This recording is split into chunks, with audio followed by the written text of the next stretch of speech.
pass unanimous 5-0. And number 7, affidavit 1 for October through December 2014.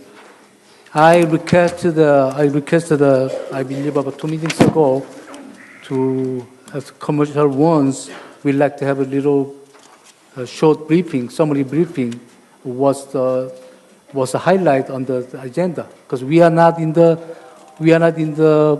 professionally to dealing with all the what's called the commercial ones books. So we like to have some kind of like brief highlight to about the budget, what was the normal, what was the major expenditures, so why, how. So we need to have some kind of explanation from the council. That's I requested, I didn't get it.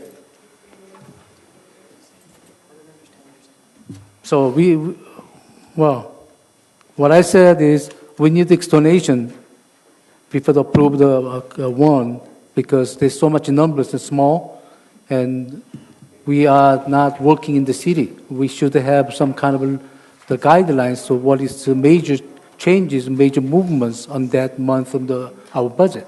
That's how we requested. So you want an explanation on every single item? No, like I said, there's some major changes, some usual expenditure, but sometimes you have a high amount of the money with some certain matter. We like to have some kind of summary to be attached with the commercial ones. Go ahead. I was just going to say, this is the check run that's done, that the city does. We don't really have any things that we would flag at this time. If there was something that was not within what the city council has already adopted or a policy, we would bring it to you under an agenda item. And so we really don't have anything really to highlight, except that we're moving forward on the projects that the city council has approved. And this is the normal day-to-day expenditures. If a particular council member has a question about any particular item, when you come to your agenda briefing, please bring that question with you, and we'll do the appropriate research and get you the answer if you see something here that you're not comfortable with. I actually met with Mr. Quinn today. I did have some issues. There you go. Perfect. So I went to Mr. Quinn's office. He explained to me on a few items there that I had some questions on, and I asked him if that was protocol. He said it was, but I guess also Mr. Kim could step into your office anytime and ask you the same questions. But maybe just to interject, maybe just to satisfy Mr. Kim's concern, Mr. Warren, maybe once in a while in your report when we have our meetings, if there is something within that expenditure that may be something that you feel might be important to highlight to us and to the public, take that opportunity. Okay. And the public has a right to know too. Right, but again, if you feel need be, if it's really something that's noteworthy. Okay. So is there anybody to personal discussion on this? I think just to clarify, I think what Mr. Kim this is my opinion. I know there's day-to-day business that the city of CoCLXC conducts, which are monthly bills that we have to pay. And when I see a list of all these checks made out to different companies, I'm not sure which ones are day-to-day operations and which ones are, for example, intermittent expenses that happen when air conditioner broke down, or we bought a fire truck for $325,000. And so I don't know if there's a way to maybe give us one will explain day-to-day expenses, and another one that might be able to give us expenses that aren't every month, but maybe as a council member we should know. Does that help out, Kim? Well, again, we like to have some. Mr. Hurtado was mentioning is correctly. We need to have some highlight our some major expenditure or some not unusual things we need to have to report it. So, public should know too. My main point is transparency is that our budget makes it healthier. I have a question, Mr. Kim. Yes. Okay. We have run about a $17 million a year budget, right? As far as some of these pay. Across all accounting funds, it's about 54 million, but you're But- right, it's about 17 million in the general fund. And this is where this affidavit is referring to. Correct. And so are the months of October, November, December the heavy months?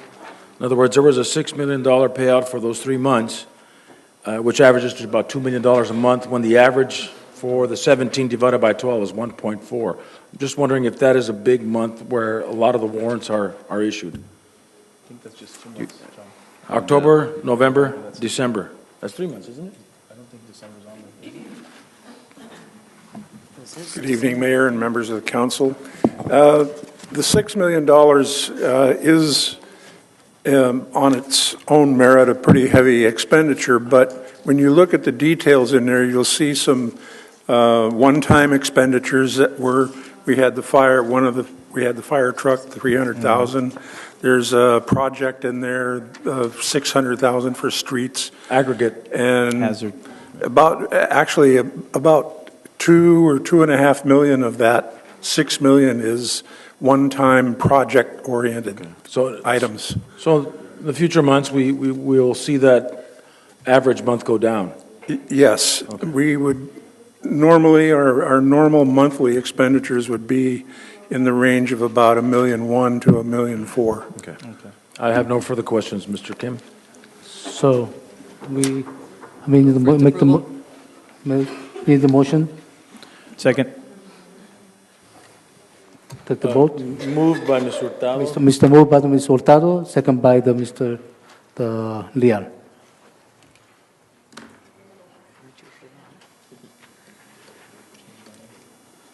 Change my name, change my name. 4-1. The pass. Okay, item removed from consent calendar discussion.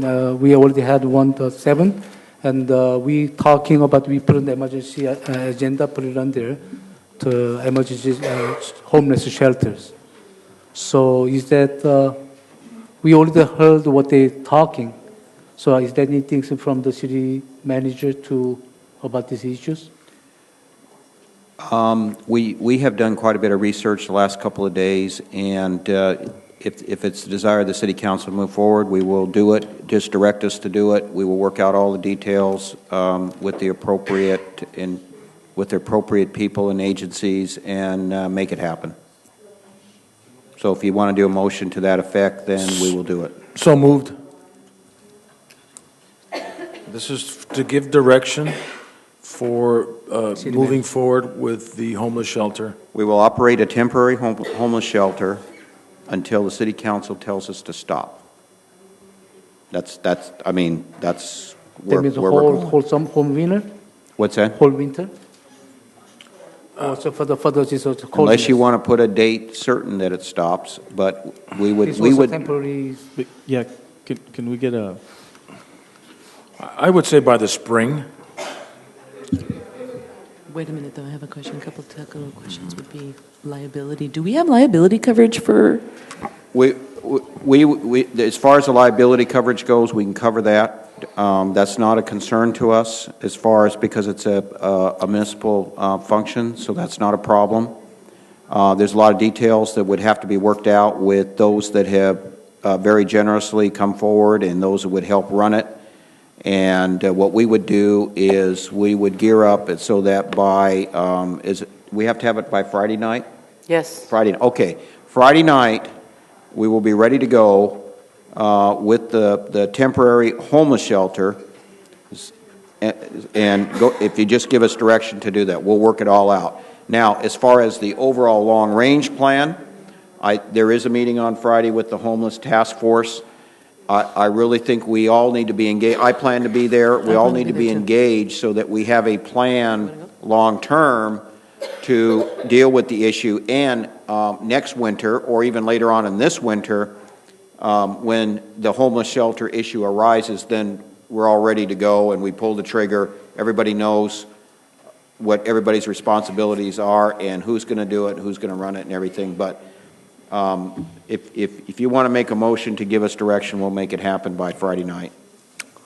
Well, I motion then that the council consider that we do allow the group that's assisting with the emergency shelter to have opportunity to use the building, the courthouse building, being that it's so perfect. I would say at least a good 60 days, being that there's still the cold, 30 days. Do you want to I mean, you could set a time we could renew. No, we can Or we set could up leave it time for open-ended. the You can leave it 30 days, open-ended. and then we can revisit. I would say 45 days because it's still cold during the fair. I would like to ask Ms. Norma Aguilar, how far are you guys prepared to take this? I mean, We have people that are volunteering from the hours of 5 p.m. to 12 a.m. We recently had a young man that is going to cover our midnight to 6 a.m. shift for $20 a night. And he has law enforcement background. He's going into correctional officer. We've been vetting the people that are covering for that same reason, because and we're getting to know our population as well. And that's one of the things that I wanted to tell you is that they're not just willing, they're not just taking, they're willing to give back. Like, for example, 2 of them stepped up and took up the responsibility to help serve tonight. But what And- I'm worried and about, so, in case of the what's called the farm workers staying at the night, we're not going to have enough room for them. Some farm workers, they have a problem to crossing the line. So they're crossing about midnight or about 11 o'clock, and they sleep here. There's obviously a lot to learn about how these programs are run, and that's the intention of going to these task force meetings and working together.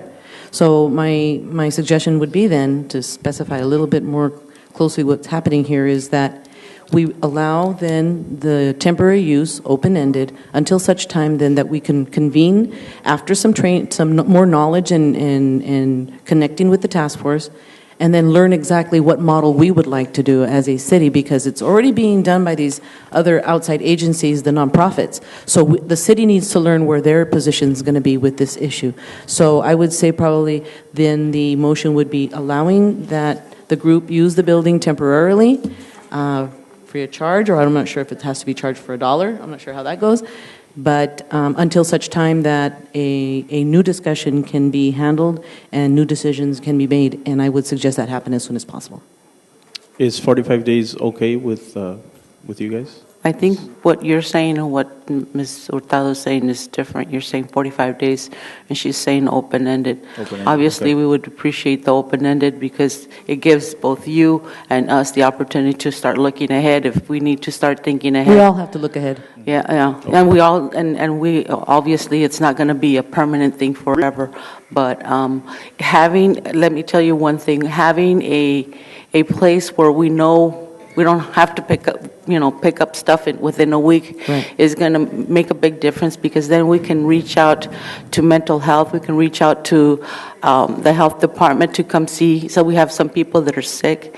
Where we're at right now, we're in really close quarters, and we've got people that have colds, so we have, so those are the things The that only we're thing worried is that about. unfortunately, Norma, I'm sorry to interrupt, but the city does have plans for the building. I understand that. I So understand that. So that's I'm the not only saying reason, yeah. forever. I'm not saying forever, but 60 days would be a relief.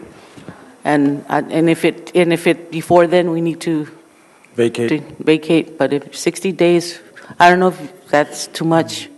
45 days. Well, then I guess 45 days is what you guess. City Attorney, is there any difference between or any legal aspects we need to make sure how we word this, whether it be a shelter or a refuge, or it's emergency refuge? It would be a versus homeless shelter homeless shelter. Okay. and temporary. Temporary. But my suggestion okay. to the mayor and council is we do set a date certain. Okay. It can come back to the mayor and council, and you can extend that one or multiple times at your election. But that way it has a temporary versus a permanent status. Okay. Yeah. Okay, then I'm going to one more time clarify the motion. The motion then would be to assist the group with allowing them to use the building for 45 days, and before the 45 days are 60. over, 60? 60, right? 60 days, your last offer, 60 days, and before those 60 days are over, the city of Calexico needs to have some type of more solid program in place, be it together with the agencies or alone. I just want to add. Go ahead. I just want to add that I have toured the courthouse, and I don't know if that's the exceptional place for this actually, but also have you guys tried churches or other other buildings that might be better suited? This one will do okay, but for making this a yearly right now we're just looking for a temporary solution. Temporary, okay. I think 60 days is too long because we'll be hitting the triple digits in, 2 months? Don't you think? In March? We'll hit, I don't think so. Because we got two, really hot or really cold. Yeah, well, I'd rather err on the, Then a cool shelter could be the next idea. yeah, there you go. Okay, Yeah, let's we call have- for the question. Yeah, call for the question. I made the motion. Second. Okay. So is there anybody more discussions? Call to the vote then?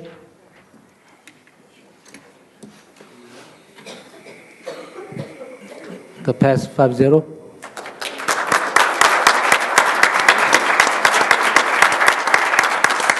So now Good job. Now the discussion and the potential action item, I pass to the mayor, Mr. Moreno. You can continue, Mr. Kim, if you want. It's okay. You sure? You are here. The mayor's next to the sitting means uncomfortable to do that. Huh? Sure, go ahead. Wait, Mr. Ortega. Mr. Ortega. Where's Mr. Ortega? We need you to sign some paperwork, Mr. Ortega. La rosca. Nadie trajo la rosca. Thank you for taking Oh, yeah, okay, yes, thank you. Basically, Norma and Maribel were the prime movers and leaders of what's going on, and I really wanted to congratulate them and give them full credit. Thank you very much. Thank you, Mr. Ortega. Just want to take the time to thank you all, collectively and individually. Thank you, Mr. Castro. Thank you, Mr. Kim. Thank you, Mr. Moreno. Thank you, Mr. Warren. Thank you, Maritza. Thank you, Mandy. You don't know how happy you've just made 28 people. Well, if any more haircuts, you let me know. Thank you. I invite you to please stop by tomorrow, or if you get out early enough. Lights are out at 9 o'clock, but you're more than welcome to stop by. Please stop by. They're a really nice bunch of people. Okay? Thank you so much. Well, thank you, Ms. Aguilar, and like you said, only in Calexico do we do things like this. So, Ms. Padilla. Yes, one thing. Yes, only in Calexico, but it has reached the valley. I have people giving me money that live in Imperial, in Brawley. Some lady, Alice Augusta from Brawley, came and manned some hours. So people from Brawley, people from Imperial have given me money. So it's valley-wide, and they're looking into Calexico. We're looking at a positive only in Calexico. Mr. Kim and Mr. Castro, I invite you to come. We'll be there till Friday. If you have any cobijas to spare, please bring them. We would really appreciate them. Thank you. Thank you very much. Moving right along. I appreciate that. Okay, now we come to the discussion on potential action items.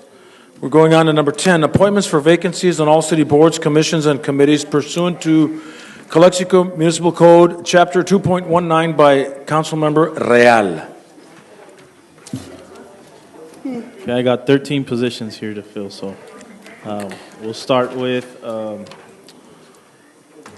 Arts Commission, and this would be Fernanda Marquez.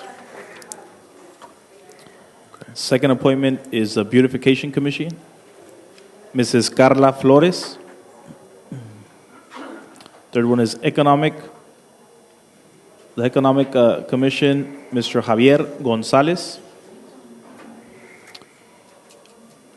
Fourth is a Planning Commission, Mr. Daniel Romero. Next is the Police Commission, Mr. James Beaver. Next commission is the Recreation. This would Mr. Gustavo Escobar. Personnel Commission, Norma Aguilar. Library Board, Betty Uribe. Business Improvement District, Mr. Mark Holloway. Number 9? No number 9? No, actually, historic, I'm Still blank? hold off, yeah. Okay. Measure H, Mr. Guillermo Hermosillo. Finance Commission, Esther Gomez. And Street Naming Commission, Maribel Padilla. Okay. I will hold on the Historical Commission till next meeting. Okay. Thank you very much.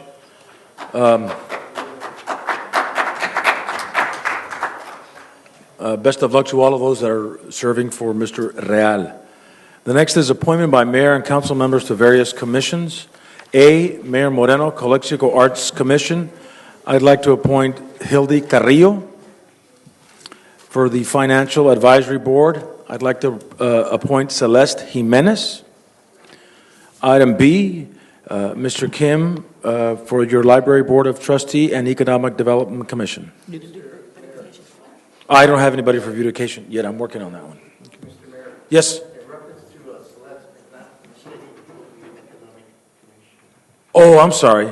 You are my Financial Advisory Board, aren't you? No, mine. Wait a minute.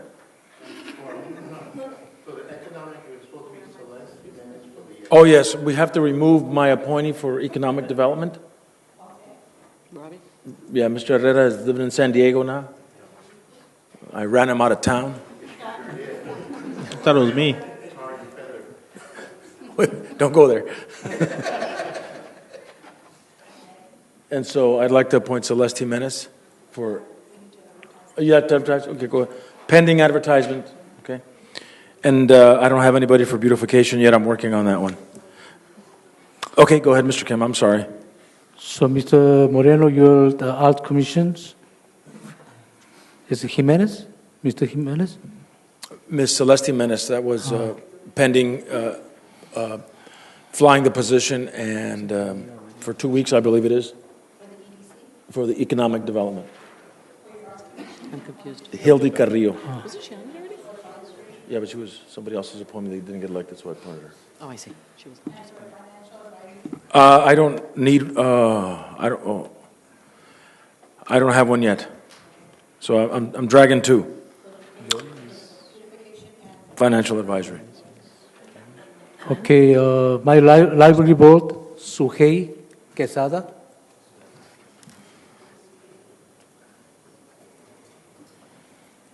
And I need to working on the economic development commissions. Okay, thank you, Councilman Castro. Number C.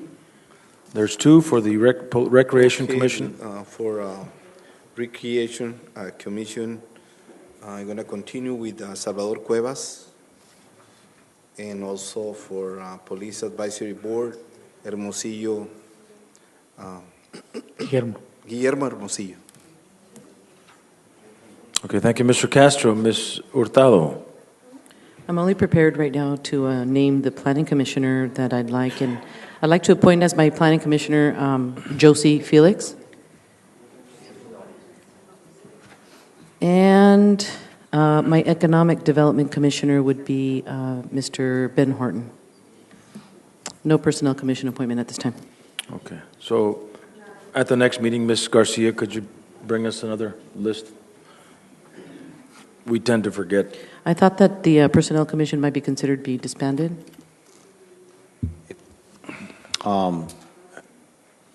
We would have to do the legal research on that.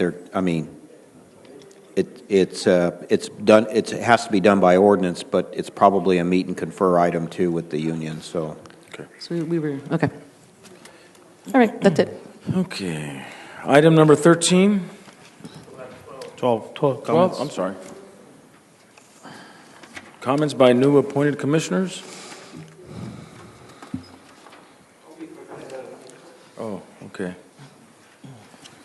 Honorable Mayor, City Council, Administration staff, I was barely told by Mr. Real that we have to be here. Well, in the past, I served 12 years in the Beautification Commission, and you all know the projects that we did. We planted trees, we adopted a park. Several projects that we did for the 12 years, I only missed 3 meetings. I've served in the Parks Commission, I was appointed to the Police Commission, and now I'm serving on the Finance Commission. So I asked Mr. Real that if he could consider me for Economic the Development. Economic Development Commission. I'll be graduating with a master's degree in public administration, and I got some ideas for the city because we definitely need jobs for our kids. And I mean, we don't have to reinvent the wheel. We don't even have a flyer to promote our city. We don't work with our neighbors. And most important, I told Mr. Real that San Diego State University, the main campus, has started a program where their interns in public administration are helping cities build their economic development communities. We can take advantage of that. So I do have some projects in mind, at least 2 or 3 at a time. And I want to thank Mr. Real. One thing he'll get from me is I'll never be absent if I can't. I'm sick and I'm here. And I won't play politics with the commission. Thank you very much. Thank you, Mr. Gonzalez.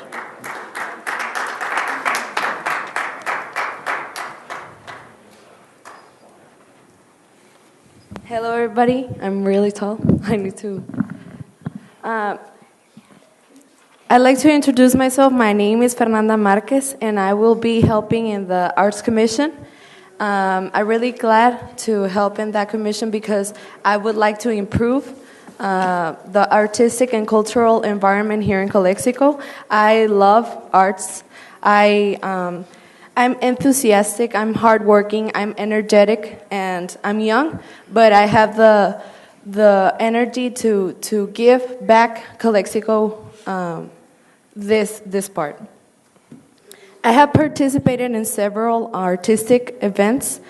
I have been in plays, musicals. I had the opportunity to be part of the Luciano Pavarotti's choir, and I'm looking forward to meet you all. Thank you so much.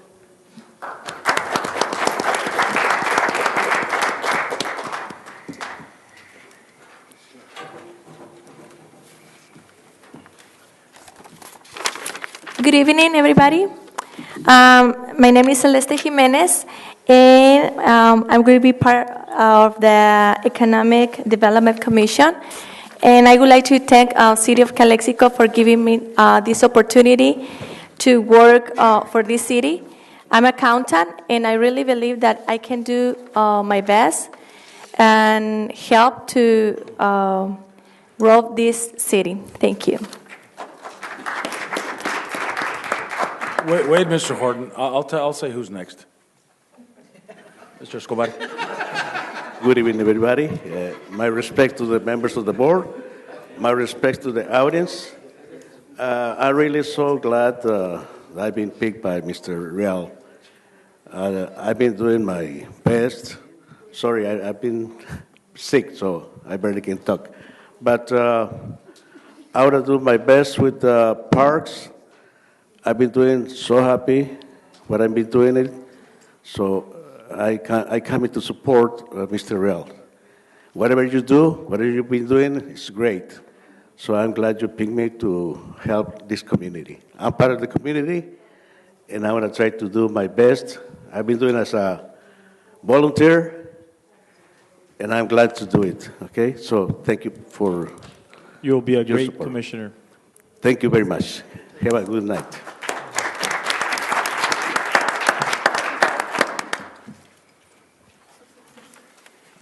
Thank you, Mr. Mayor, for letting me know how the protocol will be running You're here. welcome. My name is Ben Horton. I'm going to be on the Economic Commission.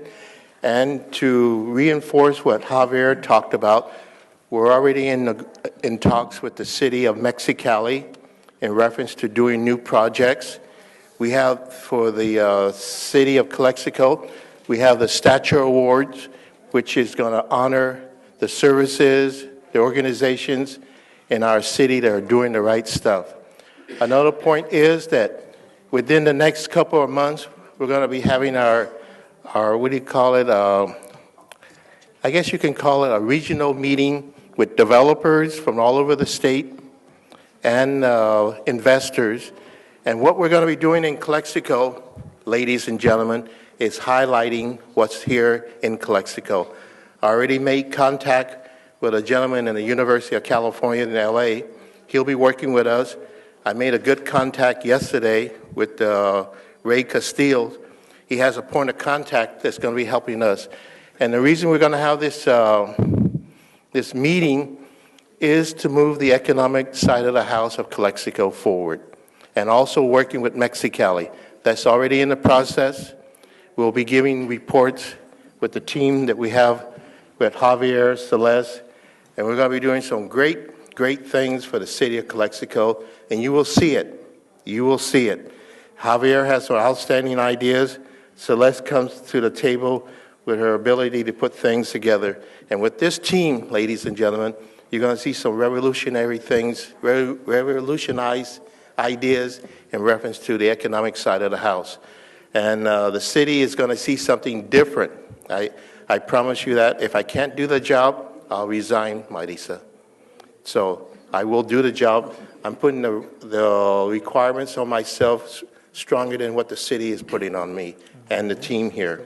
Thank you very much. Thank you, Mr. Horton. Thank you.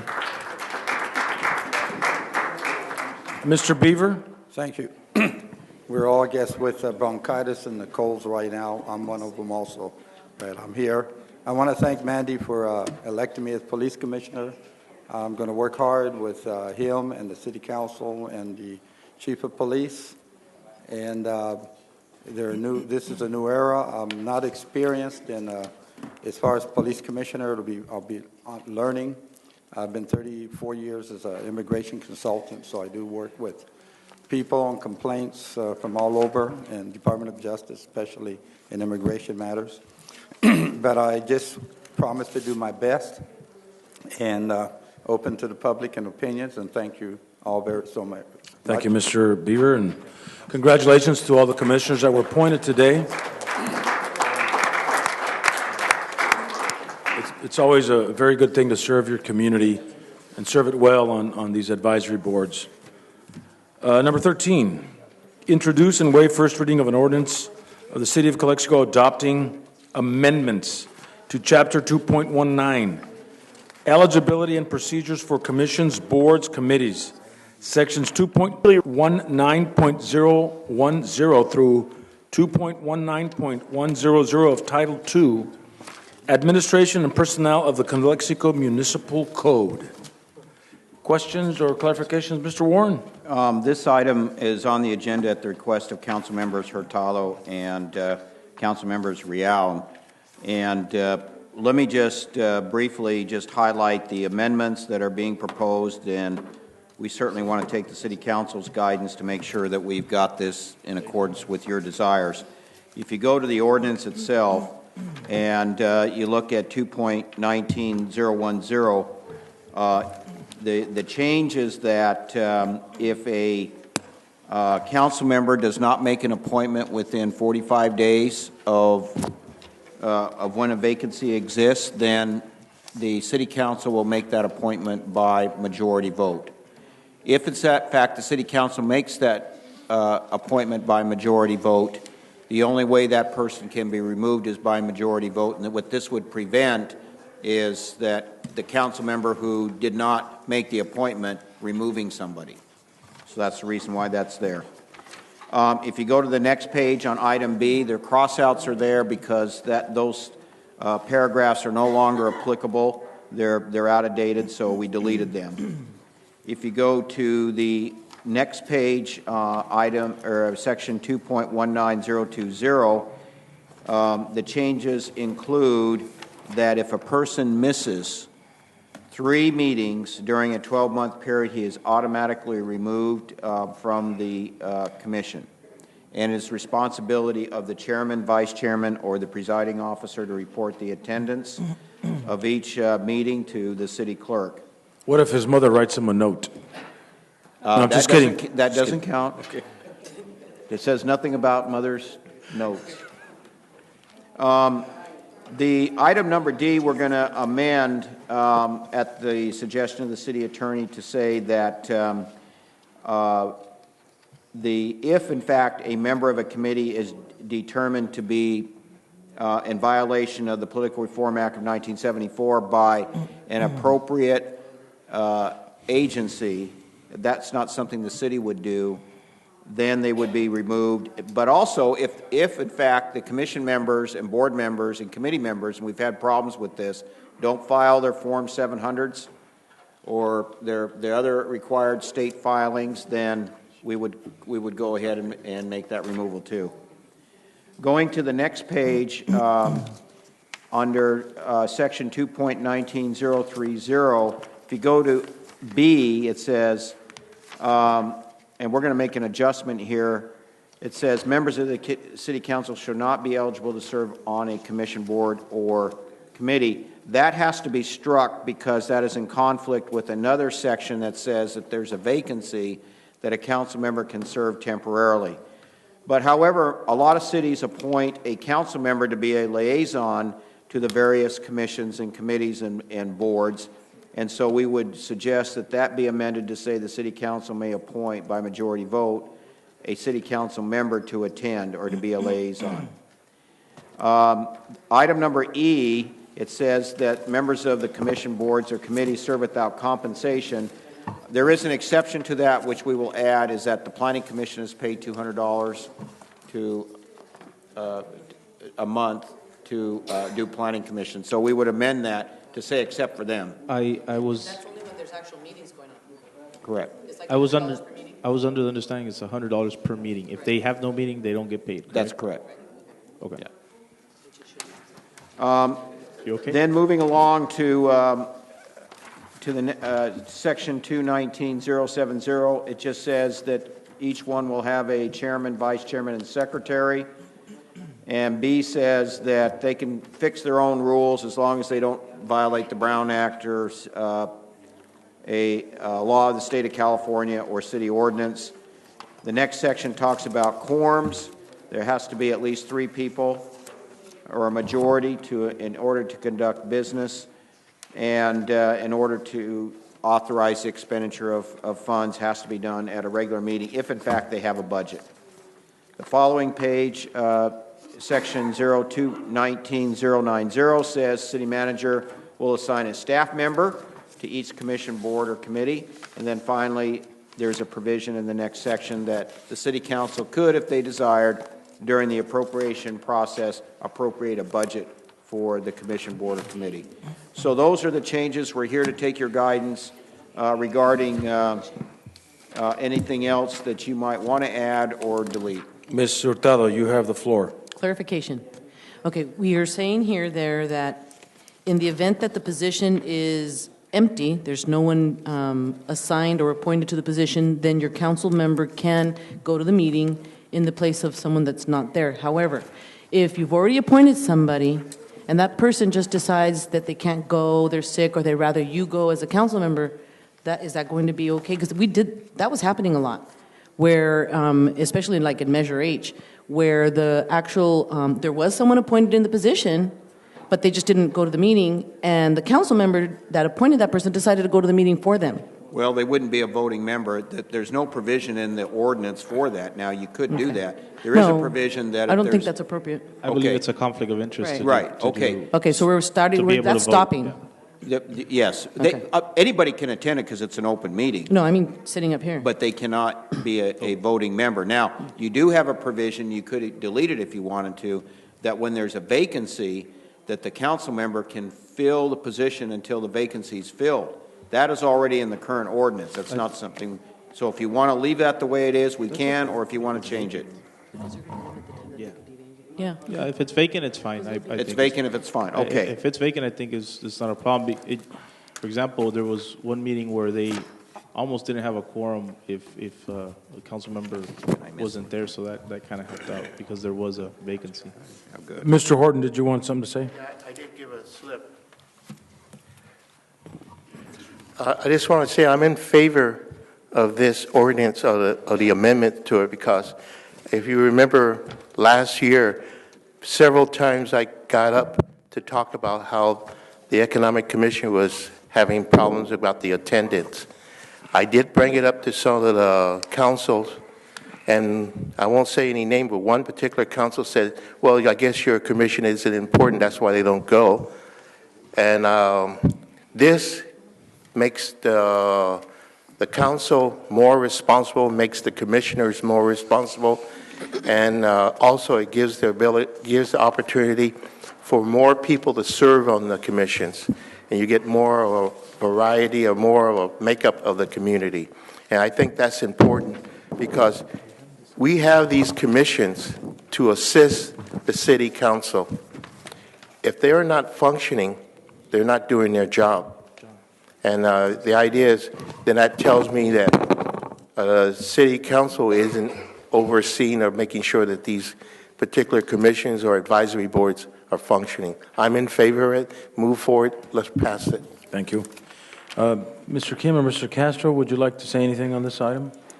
Yeah, I have a clarification. So, let's say they have a regular meeting, they have a special meeting. You say they said the consequences of 3 meetings means special meeting, they just call the chairperson or city call the special meeting, then it should not consider as absent. I agree. If it's a special meeting, Only for the regular meeting. Only regular yes, meetings. only for regular Correct, meetings. yeah. I think. We Regular need to have a clarification on this. Yeah. Okay. Okay. You're talking about What Mr. Kim is saying, if they call a special meeting and the person can't make it, that won't count towards Okay, the 3 that's fine. absences. Yeah. As We'll long as make- it's regular meetings. we'll put a clarification Yeah, in. clarification. Okay. And also, regular meeting has to set up every commissions, they should have regular meetings. That would be. I know now they do have scheduled meetings, but and I'll maybe clarify why I brought this. Me and Ms. Hurtado brought this up. Is it's very frustrating when you go to a commission meeting and there's nobody there to take direction from the staff, or you don't have a quorum. People spend their time to go to the commission meeting just because 1 or 2 people don't take it seriously. You wasted your day, you wasted your time, and I thought this was a great idea. These commissions need to, they are very important, and for some reason in Calexico we've kind of just let them die off. They're definitely something that we need to get back on track, and this will give them substance and more importance that we can have.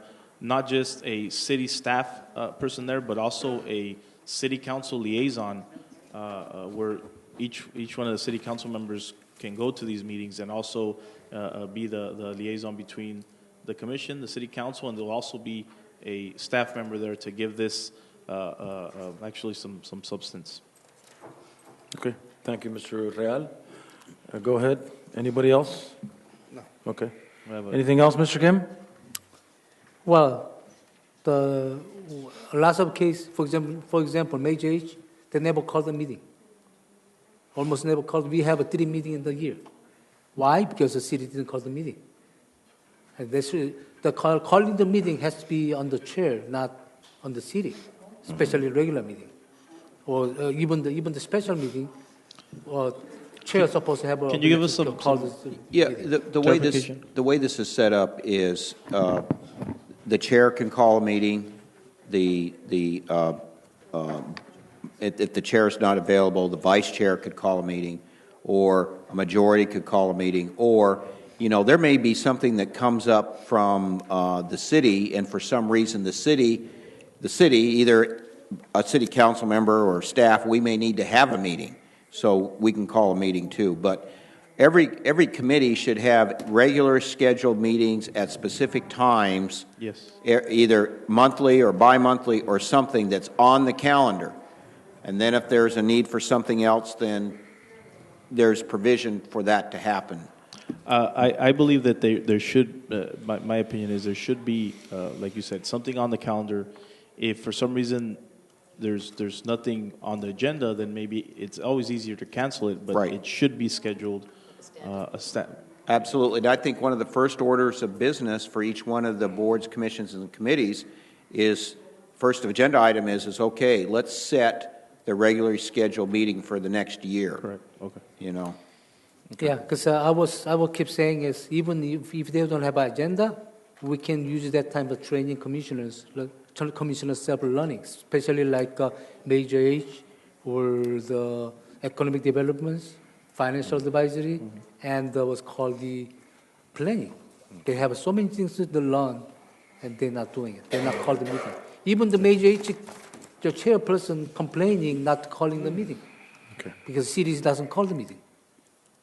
Okay, thank you, Mr. Kim. Did you have something to say, I just Mr. want to Lim? add, I do have 16 years in commissions, and we've had this before. In the beautification, I served 12 years. And in the beginning, they wanted us to do the minutes and everything, and that wasn't working. So the city did hire, I think, Erica La Cuesta back there, and she was in charge of going to all commissions. Now, presently, I'm serving in the Finance Commission. Somehow, someone said that I haven't attended meetings. I haven't missed a meeting, but we haven't had minutes where I can prove that. It's been 5 meetings, we have no minutes. And I don't blame the chair, because, I mean, she shouldn't be doing the minutes. City staff should have somebody there or hire someone. No, I think we've addressed that already, Mr. Gonzalez. Thank you. And Ms. Hurtado, final comment, please? Actually, it was a question, is that what you were just mentioning right now, would that be found in each individual bylaws of each individual subcommittee? It could be, but yeah, it could be there, or one of the orders of business, they maybe could do it by motion. There is one other issue, and I'm sorry I forgot to bring it up. If somebody misses 3 meetings in a 12-month period, they're automatically removed. Does the city council want to have a period of time that they wouldn't be appointed to another committee, or not? I believe we had mentioned a year. You want to make it 1 year. So if you for whatever reason, that's why we'll amend it. For whatever reason, if you miss 3 meetings, you're automatically off. You will not be eligible to be back on a committee for 1 year. Is everybody okay with that? Because we'll make the adjustment here. That's fine. Okay. All right. Motion to approve. Moved by Mr. Real. Is there a second? I'll second that. Second by Mr. Hurtado. Please vote.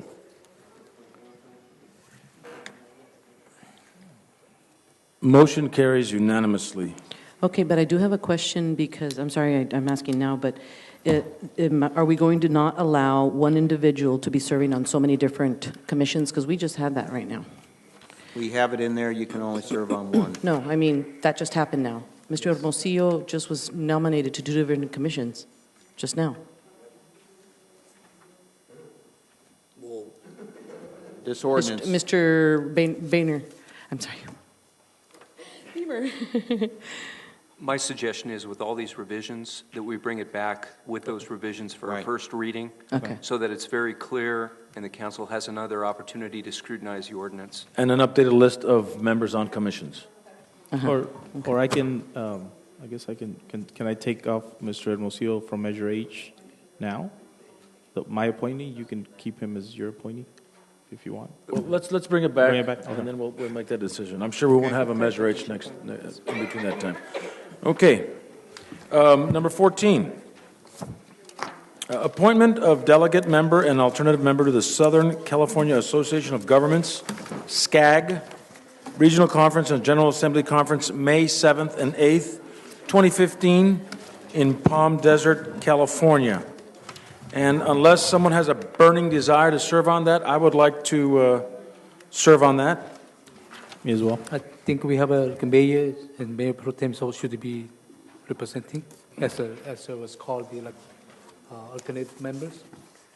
Okay. Staff recommends the City Council appoint a delegate member and an alternate member. Just like we did I motion for the mayor to be the delegate and Mr. Kim be the alternate. Is there a second? Second. Second by Mr. Real. Please vote.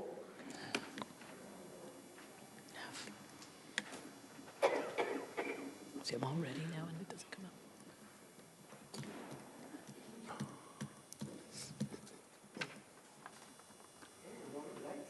out. Okay, moving right along, item number 15. Are the no buttons working? The no buttons? They're not working tonight, I guess. Number 15.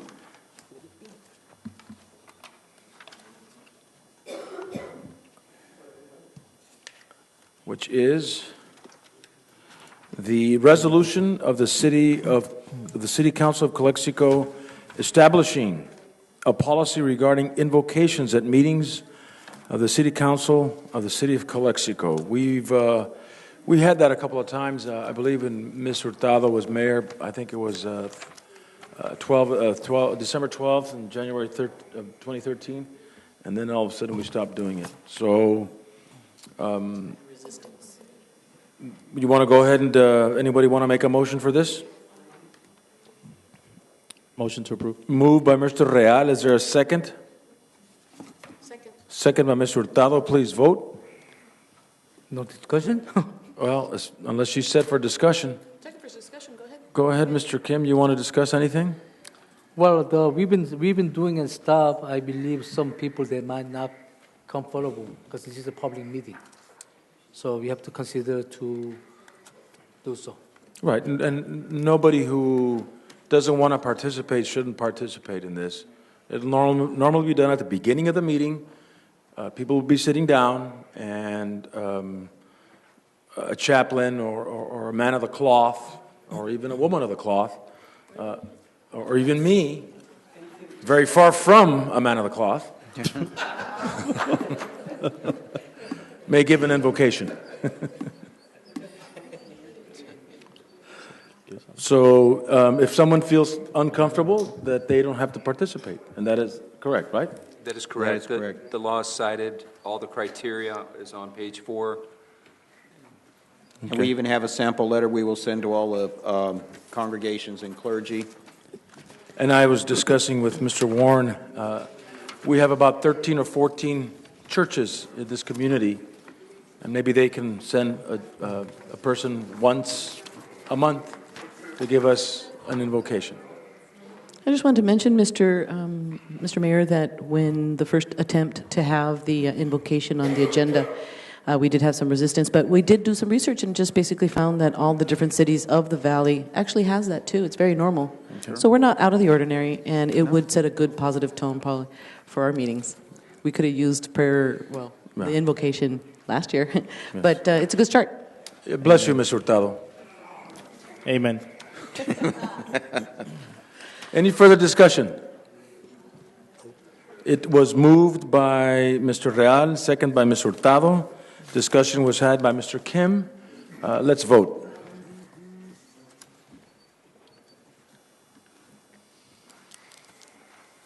And thank you very much. Motion carries unanimously.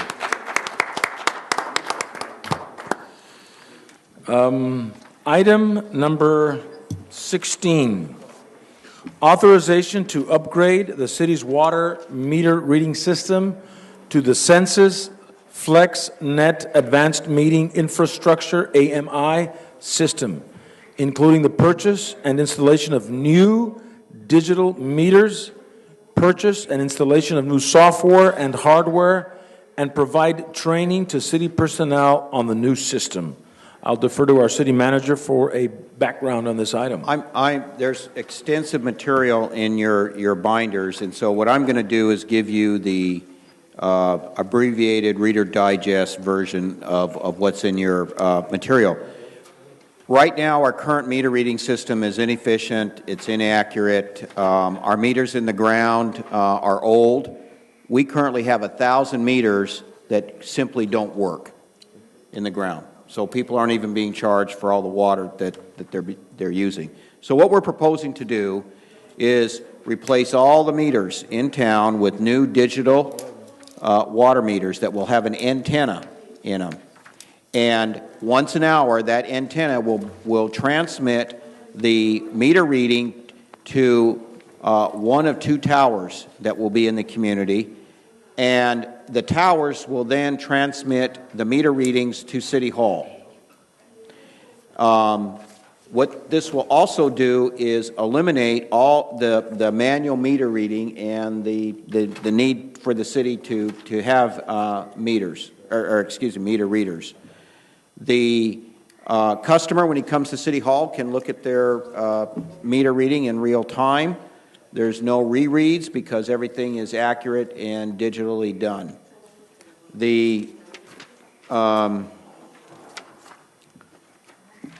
The cost savings are over a 20-year period. The revenues will be $10.9 million. The cost savings will be $5.7. To install the towers, the software, the meters, the cost is $4,941,370.24. The new meters will be installed by a private contractor. All the prices you see are consistent with the city's purchasing policy, which allows joint purchases of goods and services with other government entities. And these unit prices and quantities are nationwide with U.S. Communities Government Purchasing Alliance. I want to personally commend Nick Servine, who spent a lot of time and effort researching this. I know I've been involved in the installation of automatic meter reading systems in 2 cities. We're going to give higher levels of customer service, and it's going to be a much more efficient system than we currently have. The city has already budgeted $2.5 million during this fiscal year for this project, and the balance will be in next fiscal year. There is no need to issue any debt to complete this particular project. So we recommend approval and allow us to go forward. Okay, thank you. Before we discuss anything, is there a motion to approve? Is there a second? Second for discussion. Second, moved by Mr. Hurtado, seconded by Mr. Real for discussion. And Mr. Kim, coming out of the gate, is there a question you have? Yes. First of all, the well is going to be like a $5 million, almost $6 million. It's a form of a $5 million.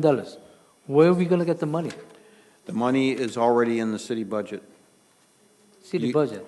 That's correct. You budgeted $2.5 million this fiscal year.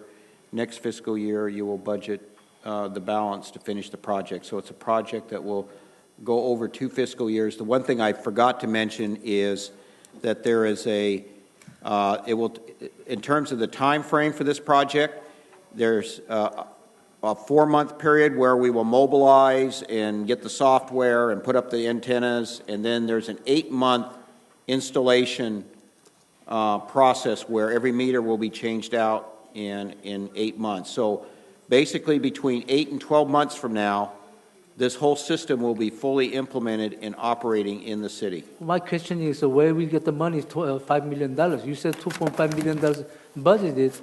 Well, suddenly we have a $2.5 million more revenue to the city? No, the city already has the money in the water utility fund, and the city council has already made a $2.5 million appropriation in the budget that was voted on by the majority of the council. The funds are there. From the enterprise funds, not the revenue from the enterprise funds? Yes, it's water. It's money from the bond, or money we had the balance left over? It's not money from the bonds. It's enterprise. It's enterprise money. Is the person here from the company? Yeah, we have a representative here that can answer, technical questions that. Okay. I have a question regarding the installation of the new valves.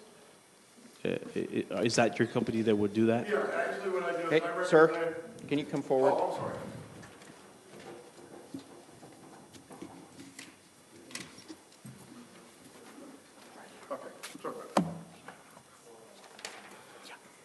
Mayor, council members, thank you. My name is Ed Funk. I'm with Aquametric, and we represent Census Manufacturing. A little bit of history on us. We've been doing business with the city of Calexico for about 20 years. The meter reading system you currently have, the touch read system, is actually a stepping stone to where we're going today. So technical questions, yes, the contractor that would be putting the meters in is Concord Meters. I currently have them working on 3 other projects for cities that are probably all together combined about 75,000 services. So they're very familiar with what they do. And when you get into doing meter sets, there's a whole lot of things there. I mean, sometimes, like you said, Richard said that you have meter 1,000 that didn't work. So meter box conditions change, but what I found is with Concord, they'll have a time frame to do it in, and if they need to throw more people at it, that's what they do. So I don't know, did that address your question? I think a few issues, but you're not the exact company that's going to do the work. Oh, no, It no, would be they're contracted actually, out. no, U.S. Communities is actually hiring them. Concord Utilities is the install contractor. Okay, so by approving this, you're approving both the purchasing of the meters and also the installation? Correct. Okay. And training. And the training. And okay. training. And this has to be all together? It doesn't have to be, but we thought it was best to do that because right now we're replacing about 30 meters or so a month. So to replace 1,000 meters that we have that are not working right now, it would take us about 3 years. This company can come in and do it in a few months. Are they? Would it be a local company that would come and Oh, they're out install of Riverside. They're out of Riverside. We Yeah. don't have a local company that can do this. for us? No, and what we do is we're utilizing these people because there is a certain amount of technology that you have to be trained in, and That's programming. what I would like to know. I believe we asked for some type of projection type of PowerPoint. PowerPoint. Yeah, I was okay. That was short notice Yeah, on me. I I understand. apologize for I not understand. doing that. That was my fault. That's okay. I just want to see how technical it is to install this valve, and if it's The installation is not hard at all. It's Okay. the programming of the meters, communicating, learning the process of communicating with the tower, what is involved during the set, whether you change the meter, that's a mechanical thing, pretty much. And what you'll do is you'll set that, then you have to marry that meter to the tower, and what that'll do is you're setting the GPS coordinates, you're sending the information on the meter itself, the serial number of the meter, what unit of registration it is, and a bunch of information. So the installation of the meter, you said, is very simple. It's everything else that comes with it, correct? Correct, yes. Okay. How much are we getting charged for the installation of the meter? I believe you have that. It's in the packet here, and the 165.48. But that's including installation, getting it to work and everything. How much for just the installation? If you were to separate that. I don't have that number. the installation cost is 1.9 million. I understand they're putting it kind of as a package deal, installation, service, and how to, it's a little complicated. I guess what I really want to know is what's the cost of the contractor that's going to go out there, cut the pipe, put this new valve in, and take off. Individually. Because that's something that. Yeah, I can tell you here. Okay. The cost of the actual meter is $153.20. The installation for that 1 meter is $165.48. That's just to cut the one pipe, meter. put the meter in there, and Yeah. take off, and go to the next house. Well, it's also. How long does it take to do each meter? That depends. That's If an it's open-ended something- question. Some of the boxes need to be replaced. Some of them probably they're buried, they haven't seen in 5-6 years or whatever. So each one is individual. What they do is, because they have to do the class, what they do is they go in and vac the boxes out, and so it's a mess they clean up. So they provide a lot more service than just the installation. That's vacuuming the boxes out, removing the dirt, cleaning up the site before they go, programming the meter, installing the meter and then programming it and verifying that it has communicated with the tower and goes all the way back to the billing system. Okay. I personally think I need a little bit more information on that aspect. Maybe, is there a city close by that has this system? The closest one here would be Olevenhain Water, which is in the Carlsbad, north of San Diego. They're the closest one. Eastern Municipal out in Hemet. We've got different versions of the same system by drive-by or fixed base. So there's quite a few that you can actually entertain. Yeah, I'm just trying to figure out if the actual installation could be done by a local company that will obviously create. They have to be certified by Census. There's no company locally that's certified by No, that. not to my knowledge, and I've been working, matter of fact, we just got done, I'm sorry, you asked me a question for local. Imperials, we're going up on 5,000 meters over there. You have some installed No, already? it's not, they're 1,500 in right now, we're waiting on the billing company to do the interface, and then they'll be up, I believe they're just right under 5,000 services. But it'd be the same system that you're doing here. What it cost them? They're doing it themselves. Now, they had a little bit different. They had a little bit different scenario. They went and they invested in a product that was kind of questionable, and Datamatics, and they kind of had to back out of that all 100%. So a lot of the electronics were already set up. The electronic meters were set up. So it was a different installation. It was going to the box, just plug and play and put it up. So that's a lot easier than actual physical removing dirt in the whole 9 yards. And by the way, the reason they had to go to census is because the system that was installed in Imperial didn't work. But I think you said the valves are the same valves? No, what we could do is we could utilize what was in here. I sell them meters anyway. They just went with them because they were a low bid, and the system just failed on them immensely. They were out of 5,000 meters a month they were reading. They were going out to have to read 1,500 meters. Yeah, I understand the system is one thing, but what I'm narrowing in on is the valve. Okay. And like you said, I mean, I'm not a plumber, but putting in a valve and taking out a valve, you can do it in an hour. It's much more than that. It's $168 to put in a valve. Just seems like 100 or 150. It seems like a address very your large question amount. on the cost here, the journeyman plumber is $169.80. That's 1 hour. So it's basically That's about what they're we've charging? estimated 1 hour of installation. Because it must be prevailing wages. Yes. Yes.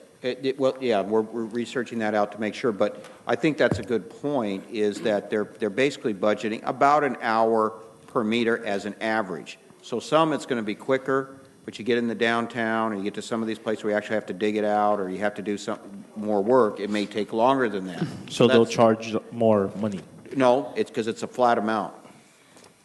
It's a flat amount no matter how long it takes for each meter. Off of 1 hour per. So if a meter takes them 5 hours because of its unique situation in the downtown, it's still $165.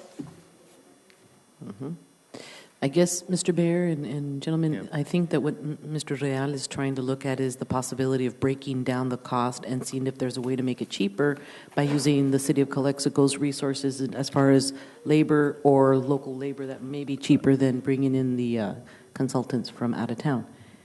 Now, is that even realistic to look at? Well, one problem I can see, that it's always better to, when you do an integrated system, to have the same person doing it. Otherwise, what sometimes happens is something goes in, it doesn't work, and then one vendor's pointing his finger at it's his fault, and So you know. I was under the impression you said that there was different companies involved, or it's just one company. What we would do is we work with this vendor. I'm sorry, I got a loud voice. We work with this vendor, and we're guaranteeing you, for order for you to take possession of this system, we guarantee you 98.9% of your reads for 3 days. So if you don't, so I mean that's a lot of. We're putting a lot of forefront in that the system will work for you. So we're guaranteeing that you're going to get your reads. If you have a person that can, and I understand what you're saying. You're absolutely right. You can go out and get somebody to install the meter really cheap and save a lot of money on that part of it and cost you money on the other end on the electronics.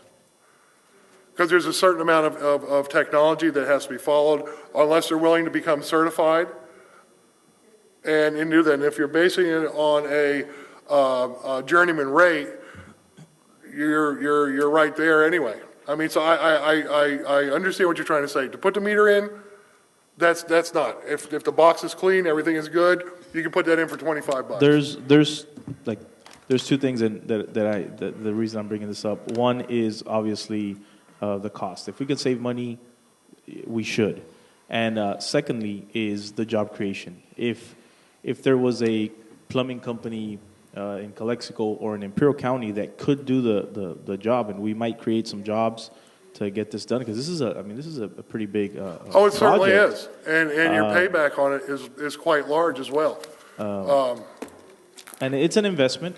I know at the end it'll pay for itself. I understand that point, but I hope you understand I'm just trying to I'm doing get it now. the best deal we can. You're doing what you're supposed to do. And at the same time, if we can create some jobs or have our employees maybe do it and save us some money, would be If I a good may idea. address that, I've worked with several different cities, and this was all well and good. We can use our employees. We can go out there. We can put it in really cheap. Corona, city of Corona, went through this. They were doing drive-by. What actually happened, they had a 5-year plan to change out the whole city. That was 15 years ago and is not done. Because using your own employees, as I'm sure you guys know, you're understaffed anyway. You're taking care of issues, you're taking care of problems. So that becomes a secondary source. And the reality of it is, in working with Nick and looking at your meter reading system, just from a revenue standpoint, on the 1,000 meters that you're losing money on a month, and the ability to move yourself into the future and really address conservation issues, because the products we're offering and going down, and again, I go back to the installation, you run a cheaper installation, but this is a whole unit assembly that needs to be done by a professional. Now, is a plumber professional? At plumbing, sure. Meters are not plumbers. I mean, I every time I've worked with plumbers, sometimes contractors may do that if they, where they put in pipelines, they may do that. But again, they're interested in putting in 12-inch mains and going down the road. The person that's putting in the actual valve is also going to do the software. Yes. So he has. It's that same person has. Oh to yeah, they'll detect have all the programming equipment. They're gonna, and it's still gonna charge you. You can charge one price for 1 meter if it takes 5 minutes. Do you have a video or something to see how that's done? Not with me. I don't. No. Okay. No, I don't. Is it something we could get? Oh yeah, that's not a problem. Okay. That's not a problem at all. All right. And basically, it's fairly simple. It's repetitious. What you're doing is communicating with the tower. You're putting your meter in the ground. You're communicating with your tower. The tower is telling it where it is, and it assigns it a GPS location. What it does, it designs the signal strength as well as how what am I going to set. And so by doing the radio, the operator on that needs to be aware. They have to know what the signal to noise ratio is, because if it's lower than 10, that's an issue.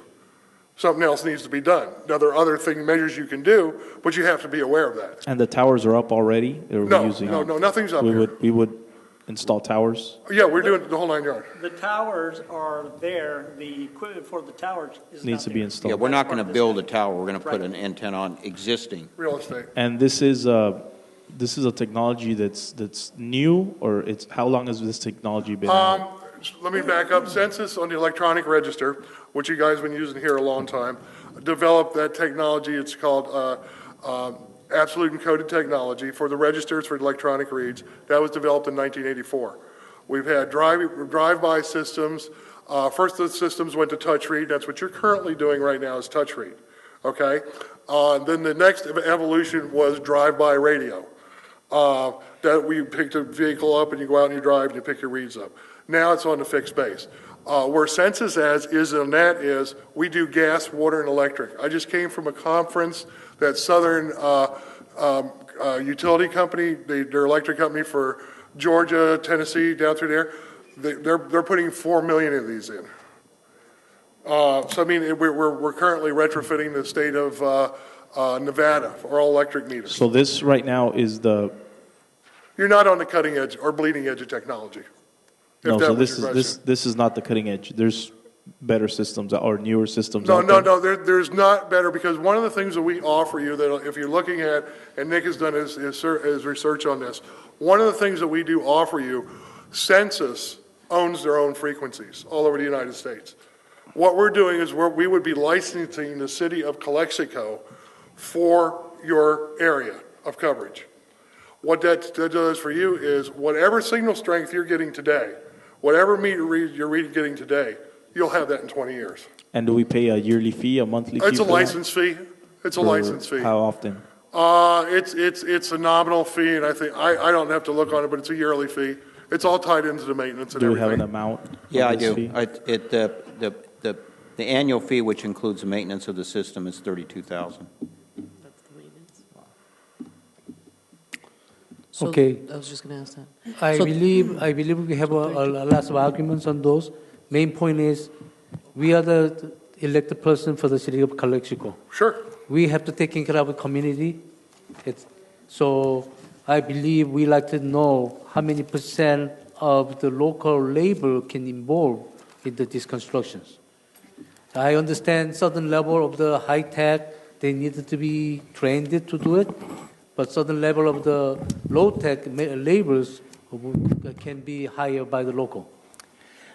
That question came up when I was first putting this thing together. By the way, I've been working on this thing for the last 3 years when I came on board with the city. So I've looked at many other systems. Aside from that, just before we came to you, I was going to put on an RFP to do this because, you know, we want to have competition and we want to have locals provide the service if they can. There was a problem with that because, as you well see, sometimes you buy something cheap, and just because the price is low doesn't necessarily mean that you get the package.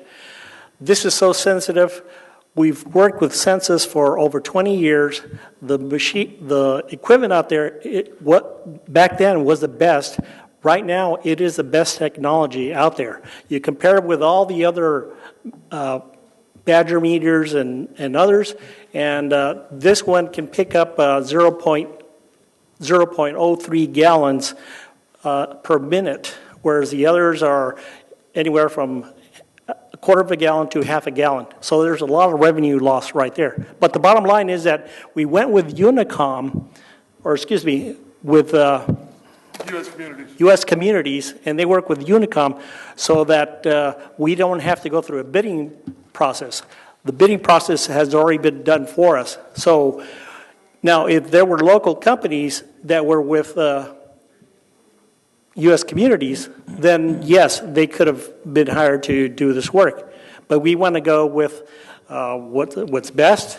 We want to go government approval, and we don't want to circumvent any laws, which is why we went this way.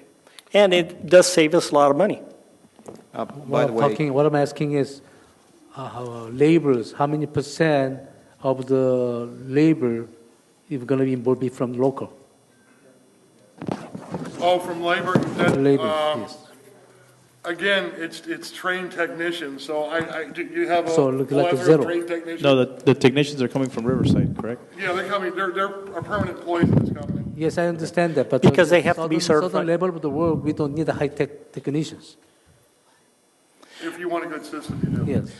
For example, so that kind of things we cannot have locally to hire. It depends on what quality of work you want. The worst thing that could happen to us is we separate into different components and then the thing doesn't work. You know, if we go with U.S. Communities and this contractor that's certified by Census, it's warranted to work, and it will work. If we start separating it out and giving different responsibilities to people who are not part of the Census system, there's a chance that something's going to happen and it's not going to work. And so that's a risk that you're going to take. One of the reasons why we're going with Census, and by the way, I've installed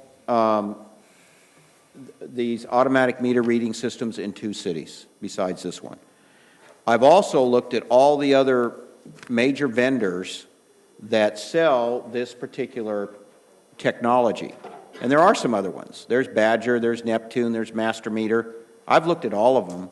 I've looked at Census, and for a lot of reasons, I am convinced that this is the best technology for us to install in the city of Calexico. You never want to be somebody's guinea pig. You never want to be somebody's first system, second system, fifth system.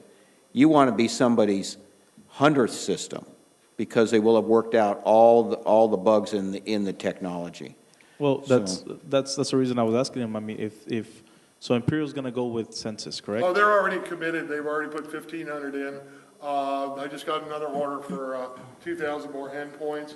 What the delay is right now is they upgraded their billing system to fund balance. And what we're doing is we have to integrate with fund balance to set up the protocol, to set up the logic. One of the things that you're going to get with this system also is the logic software. What that does, that takes everything out of your hands. It's like working in the cloud, pretty much. What we do, we'd be responsible for the servers.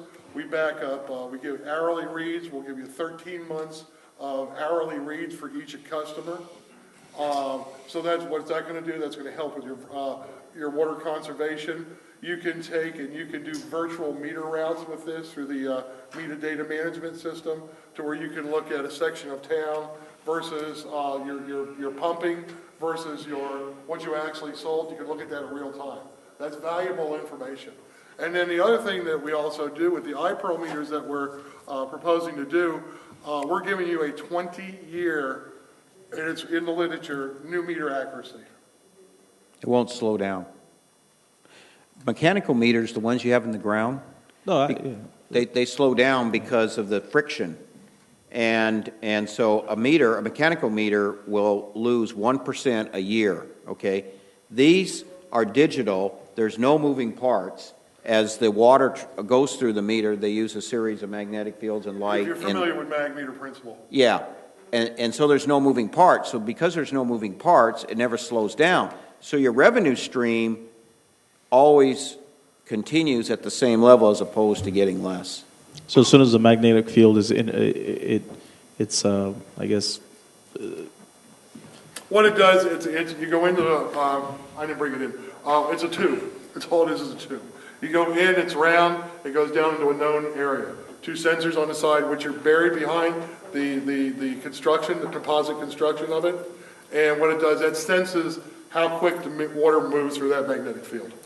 That technology is being used right now by our water plant, where we use a mag meter to measure the water coming in, raw water. We measure the water going out, all by mag meter. There's no mechanical parts. And there'd be no restriction as far as the pressure or anything like that. It's the same. Oh, no, as a matter of fact, I was just showing Nick in his office tonight, one of the things that on the traditional bronze meters that everybody has, Prop 65 kind of put the position of all meter companies to go a different direction because of the carcinogenics in the meters, the lead.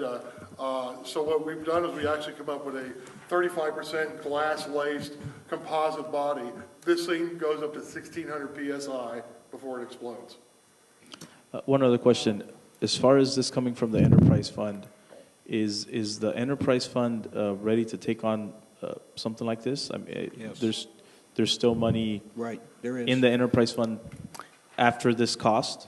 Yes. There is, and this is budgeted, so yes, there is money.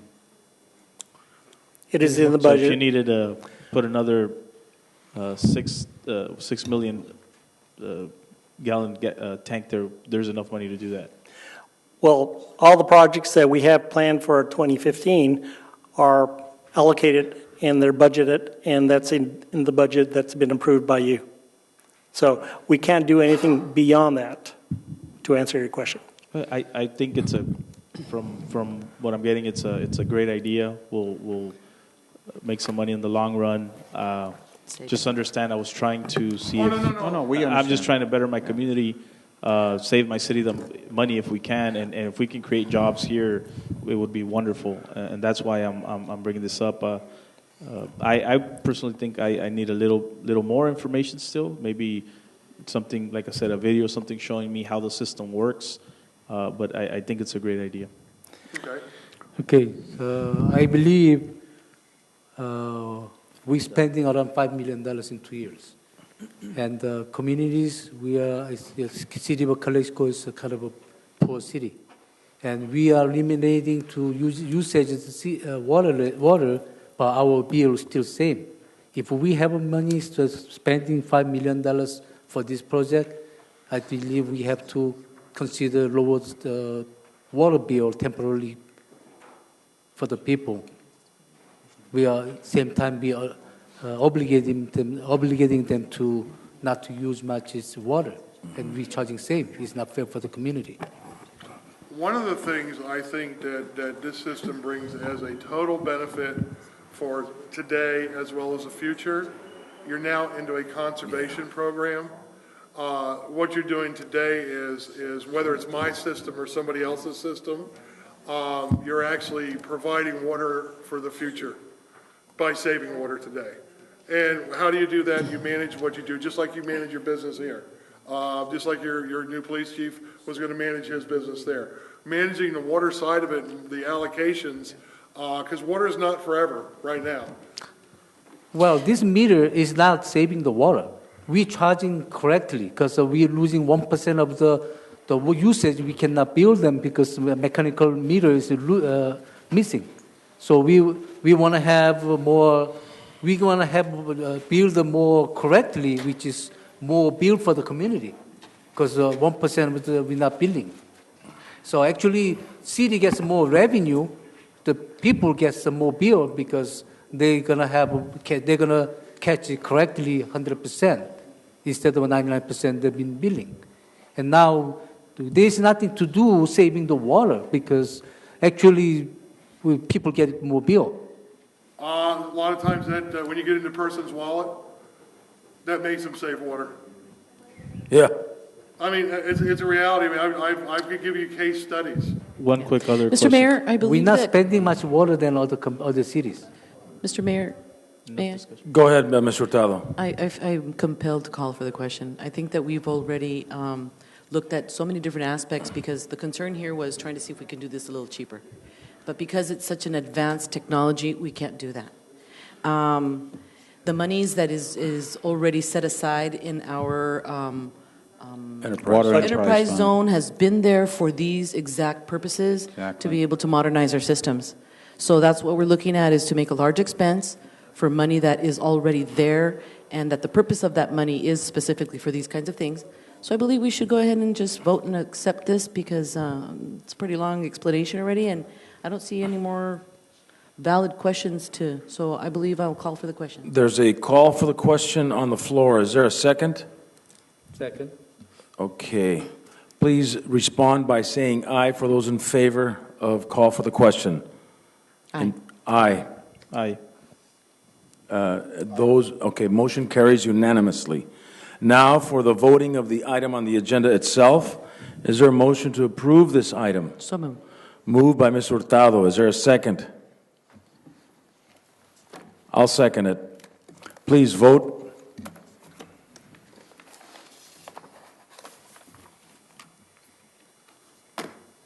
Motion carries 3-2. Moving right along, item number 17. And thank you to all for the new technology. Okay, go ahead, Mr. Real. Can you turn off and on the water wirelessly as well, or is that? What we do is they have the technology out there. The way it's running through, and this is where Imperial got really messed up. They had a solenoid valve which would open electronically and close electronically. It required more real estate in the box, so that was a complete change for them there. The problem was the water itself being so aggressive would actually freeze it, so sometimes it would stick open, sometimes it would stick closed. To answer your question, what we have done, and we are actually prepared, we're probably going to be June, I think we're going to announce it. In the meters that we're offering you today, same real estate, will operate off the same billing, electronic signal coming down. What we're going to do is we're going to actually go in and do gear reduction through a valve. It's going to actually close it, so we're forcing torque, and we're going to open it with torque. So yes, we will offer that. Is that not included in what we're paying for now? No, that is not included because it's actually not a product yet. Thank you. I commend you, Mr. Real, for those pertinent questions that you've asked our staff and the gentleman from U.S. Communities. I felt that you were an engineer from the start. Very good, man. You did your homework. No, you didn't. I would did his homework. Before we move along, I would just like to commend Nick Servine for his diligent efforts and helping us get this project done and helping us move this thing forward to fruition. And also, John Quinn for his efforts on the financial end, so. Thank you very much, Mr. Warren. Item number 17, introduce and waive first reading of an ordinance amending Chapter 10.24, stopping, standing, and parking, Sections 10.24.040 and 10.24045 of Title 10, Vehicles and Traffic of the City of Calexico Municipal Code to permit recreational vehicles to park in residential areas for 24 hours. Is there a motion on this item? So moved. Moved by Mr. Oh, yeah, we'll get to it. Second for discussion. Second for discussion, moved by Mr. Hurtado, second by Mr. Real for discussion. Go ahead, Mr. Castro. Yes, it says here, vehicles, buses, and truck buses, and recreational vehicles. What are those recreational vehicles? Those are like the RVs. The RVs, the fifth wheels, you know. It's defined in the ordinance. And by the way, the definitions of what a recreation vehicle is haven't changed. All this does is that allows somebody to park the recreational vehicle in front of their house for 24 hours, okay, instead of what our current ordinance says, which only allows you to park 2 hours. So this would allow somebody to, you know, come in late at night and then unload the next day, or load up during the day and leave the next morning, you know, without getting a ticket, basically. So it's a good change. I guess. Oh, go ahead. I'm sorry. The reason that I had brought it up is a concerned citizen was getting a ticket every time he came back from San Felipe or from any of his trips. He'd park his motorhome in front of his house. Got tired, said, "I'll take my stuff down tomorrow," and keep getting tickets every time he did that. And the police or I guess parking, code enforcement or parking. And so I checked other cities, and other cities have 72 hours, but 24 hours I think is fair. Okay. Any other questions? Motion for 24 hours is kind of too short. Because of some case, like their relatives come visit, they stay by 2 days, 3 days. I think what the clarification, though, on this is that it's on the street, because people can park their RVs in their property. Right. This is about on the public street only, right? Which can be a nuisance if you have it there a little too long. But sometimes they bring the trailer. What do you mean? I mean the mobile home trailers. That's what we're talking. That's an RV. RV trailer, very hard to park inside. These are RVs. This is what it's about. RVs. They have a own vehicle, so they can easy to go keep it parked in the driveway. But when the trailer is going to be hard to. Well, I think I don't know if it'll be abused by people. If you give it more than 24 hours, 48 hours, 72 hours, some people might try and have their family members live in front of the house. So that's why we said 24 hours was fair. Yeah. I guess they could always move the trailer if they want an extra date across the street or something. Right. Well, 24 hours doesn't allow for the cobwebs to go around the tires. Yeah. Right. So, you know what I mean? It's a reasonable ordinance. It is. Okay, there's a motion on the floor by Ms. Hurtado, seconded by Mr. Real. Please vote.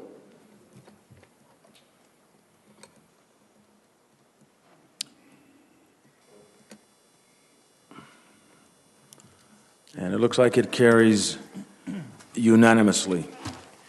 Next item, 18, waive second reading and adopt ordinance number 1158 of the City Council of the City of Calexico, adding Chapter 2.35 Senior Citizens Commission, Sections 2.35.010 through 2.35.100 to Title II, Administration and Personnel of the Calexico Municipal Code.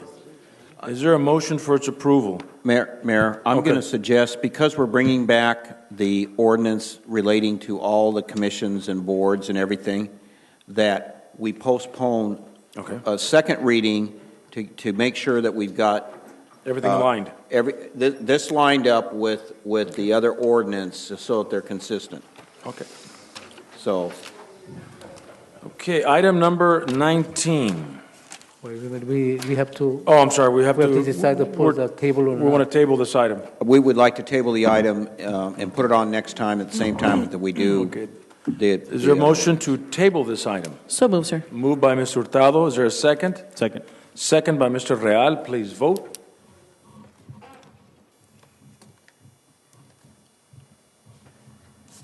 And it looks like it carries unanimously. And finally, number 19, discussion and city council guidance to staff regarding large expenditures of the Business Improvement District. And I will defer to our city manager for information and backup. This is on the agenda at the request of Councilmember Real, so I'll turn the time over to him to explain, explain this particular agenda item. Okay, so the history on the Business Improvement District is every business on Business Improvement District area pays $100 into their business license, and that goes to, it's allocated to the Business Improvement District, where they can use the monies for, I guess, anything that would benefit the business improvement, whether it be cleaning the streets of downtown or promotions or things of that nature. It has been brought to my attention that they have, I guess, made some motions to hire some companies from the other side of the border to come and do some studies for large amounts of money. And so I felt there's concern there that the $50,000 a year that they get allocated, or 40, there'd be a little bit more city council oversight, because it could be they could take advantage of that monies, and that's why I decided to bring it up on the agenda. Okay. Is there a motion for this item? Okay, Mr. Kim, you have a question? Yeah, I have a question. I believe this one was, the amount was a lot way higher than we charging them. They're like $500 zone 1, zone 2, $300. It looks like we have to go look at through how much we're going to charge them. And also, actually, this bid was creating, I believe, 2002, 2001. When I was in downtown, they created.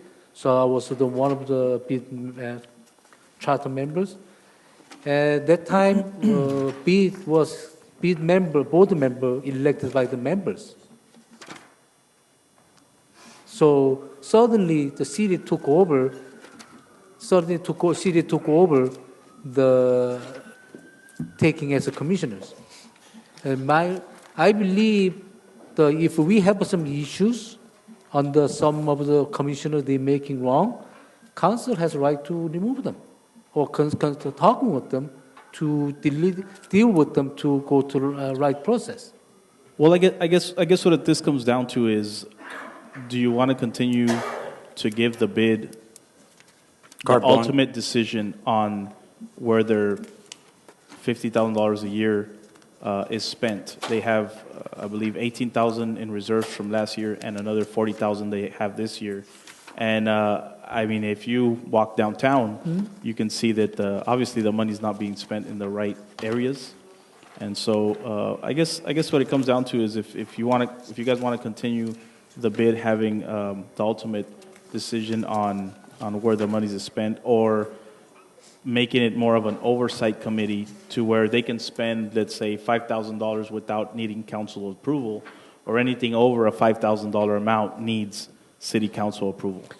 Don't you think about the micromanagement? Five commissioners appointed by the 5 city council members. So the same thing is like, okay, some of the council member doesn't like it, what's going on, they can talk with their own commissioners, so what's going on here? I speak with my commissioners to what they do. So, Mr. Kim, you're accusing me of micromanaging?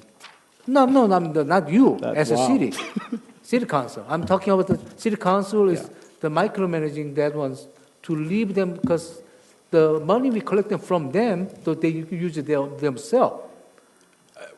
Why don't we? Might as well the bid take away from the city commissioner. Let them elect their own board member, because their money. You make a good point. That's another option. I know that there is another commission that allocates money as an oversight committee for certain purchases, specifically Measure H. Measure H. So when Measure H recommends money to be spent, it always comes back to council for approval, whether it be a penny or $1 million. Is that correct, Mr. Warren? Yes. Okay, so the only other commission that I see that has an allocation of resources in the amount of a big figure, in this case 50,000 or whatever it is the BID. So what Mr. Real is recommending is that for large purchases that the city approve the large purchase before the money is spent. Is that correct? That is correct. Okay. But, Mr. Moreno, the Major H is tax money. So the public money has to be go that with the council. I believe BID money is tax money too. That's allocated by the businesses. No, it's not the tax. Well, it's They money own- that they take from the businesses. money from general own fund. the membership fees Right. by themselves, not for the whole the public. Just like the own members we are the one helping them to levying the fee they can spend it. So you're saying that you should allow the BID to do what they want with the money that they have as members of the BID? Yes. Okay. Might as well, because their money, not the whole city money. And also, I believe that we might consider leave them alone to elect their own board member. That's just like a Chamber of Commerce. They're the only difference, I'm sorry to interject. Only downtown, the merchants, they pay the fees, the $100 each merchants to do it. I believe the bid was created to better downtown, and I see downtown uglier by the day. And I just question the bids decisions, and I think it should be an oversight committee. Okay. Ms. Hurtado, do you have something? I think that there's good points everywhere here, and I'll point out what Mandy is saying about controlling, or rather putting in some type of checks and balances on how the money is being spent. That might be important. Actually, it is important because I also have been participating in seeing that we probably could make better decisions on how that money is being spent. What Mr. Kim is saying about that the business owners want to have some type of sense of ownership of what they're doing with the money, that's true too. However, because the city of Calexico is an agent or responsible in between of gathering and collecting those monies, they have a fiduciary responsibility upon having the control of collecting the money on how the money is going to be spent. So we do need to be involved one way or another on giving some type of checks and balances, and to ensure that just in general, for example, I know everybody works really hard in the bid. It's one of the most active ones, but we have a lot of money being spent on one single consultant that does the advertising for bid. One single consultant, and that consultant decides where we're going to advertise. I have always thought for the last 4 years that was wrong. And the reason why apparently we're doing that and going just to one person and let that person do everything is because we didn't want to take the time and we didn't want to go out there and search for better prices. So were those the better decisions? No, maybe they weren't. So yes, there may be a need for the city council to involve themselves or city staff a little more. But I think the end result is maximizing the monies. That's what our end result is, I think. Real quick, Mr. Horton. Okay, if I can point out something, the original, when the bid was set up originally, it had a different makeup than it has now. Now, in reference to the Economic Commission, we make it a point to go to the bid meetings, to be there to see what the points are for the economic side of the house. The bid does not just include downtown. It includes it's all the way up to Highway 98.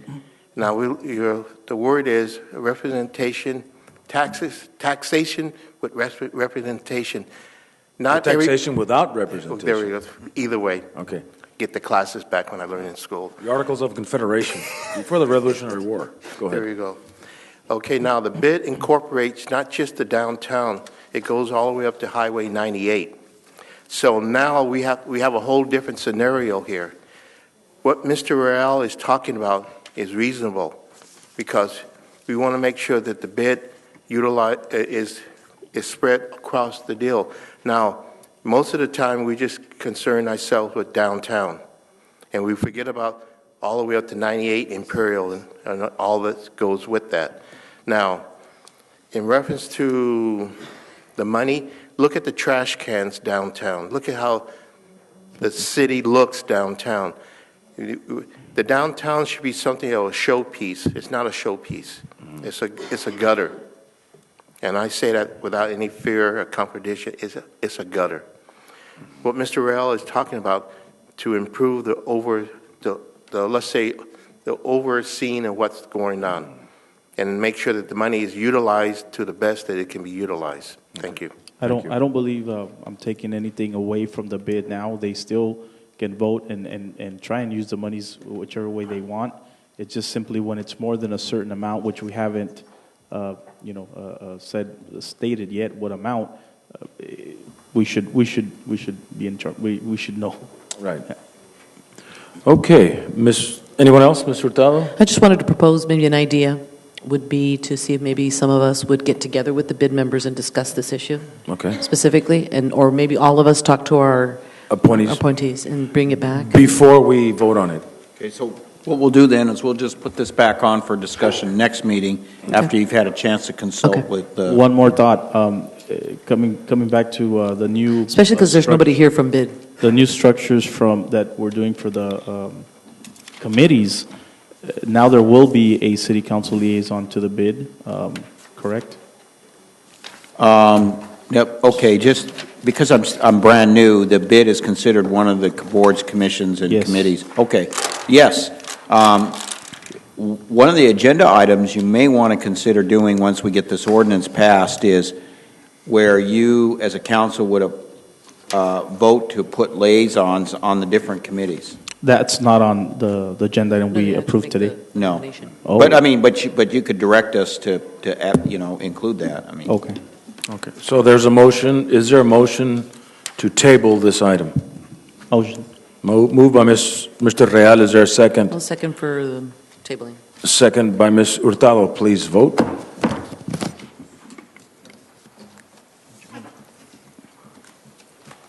And I believe Ms. Hurtado. Okay, so the motion carries unanimously. Before we get to the informational item, I'd just like to make an announcement. This Monday, we have a football player from Imperial that's going to be playing on the national championship for the Oregon Ducks against Ohio State, Royce Freeman. Hopefully the Oregon Ducks win, and we have one of our own in the national championship on Monday. So congratulations to the city of Imperial. Hopefully he'll come back with a victory. We're going to have a meeting on Monday? No meeting on Monday. No meeting on Monday. Hell no. A sports bar. You can catch me, yeah. All right, so informational item, acknowledged and receipt of the BID minutes. Meeting adjourned.